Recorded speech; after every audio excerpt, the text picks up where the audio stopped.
When David was told, "Look, the Philistines are fighting against Keilah and are looting the threshing floors," he inquired of the Lord, saying, "Shall I go and attack these Philistines?" The Lord answered him, "Go, attack the Philistines and save Keilah." But David's men said to him, "Here in Judah we are afraid.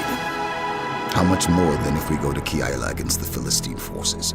Once again David inquired of the Lord, and the Lord answered him, "Go down to Keilah, for I am going to give the Philistines into your hand." So David and his men went to Keilah, fought the Philistines, and carried off their livestock. He inflicted heavy losses on the Philistines and saved the people of Keilah.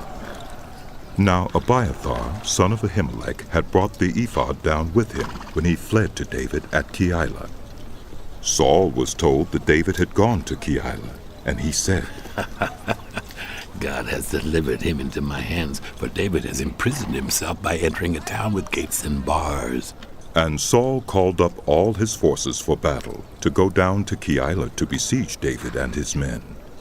When David learned that Saul was plotting against him, he said to Abiathar the priest, "Bring the ephod."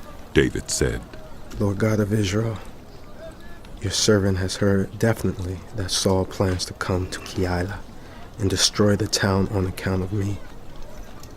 Will the citizens of Keilah surrender me to him? Will Saul come down as your servant has heard? Lord, God of Israel, tell your servant." And the Lord said, "He will." Again David asked, "Will the citizens of Keilah surrender me and my men to Saul?" and the Lord said, "They will." So David and his men, about 600 in number, left Keilah and kept moving from place to place. When Saul was told that David had escaped from Keilah, he did not go there. David stayed in the wilderness strongholds and in the hills of the desert of Ziph. Day after day Saul searched for him, but God did not give David into his hands.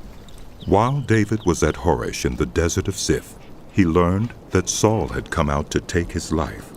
And Saul's son Jonathan went to David at Horesh and helped him find strength in God. "Don't be afraid," he said. "My father Saul will not lay a hand on you. You will be king over Israel, and I will be second to you. Even my father Saul knows this." The two of them made a covenant before the Lord. Then Jonathan went home, but David remained at Horesh. The Ziphites went up to Saul at Gibeah and said, "Is not David hiding among us in the strongholds at Horesh on the hill of Hakeilah south of Jeshimon? Now, your majesty, come down whenever it pleases you to do so, and we will be responsible for giving him into your hands." Saul replied, The Lord bless you for your concern for me. Go and get more information. Find out where David usually goes and who has seen him there. They tell me he is very crafty. Find out about all the hiding places he uses and come back to me with definite information. Then I will go with you. If he is in the area, I will track him down among all the clans of Judah." So they set out and went to Ziph ahead of Saul. Now David and his men were in the desert of Maon in the Arabah south of Jeshimon. Saul and his men began the search, and when David was told about it, he went down to the rock and stayed in the desert of Maon. When Saul heard this, he went into the desert of Maon in pursuit of David. Saul was going along one side of the mountain, and David and his men were on the other side, hurrying to get away from Saul.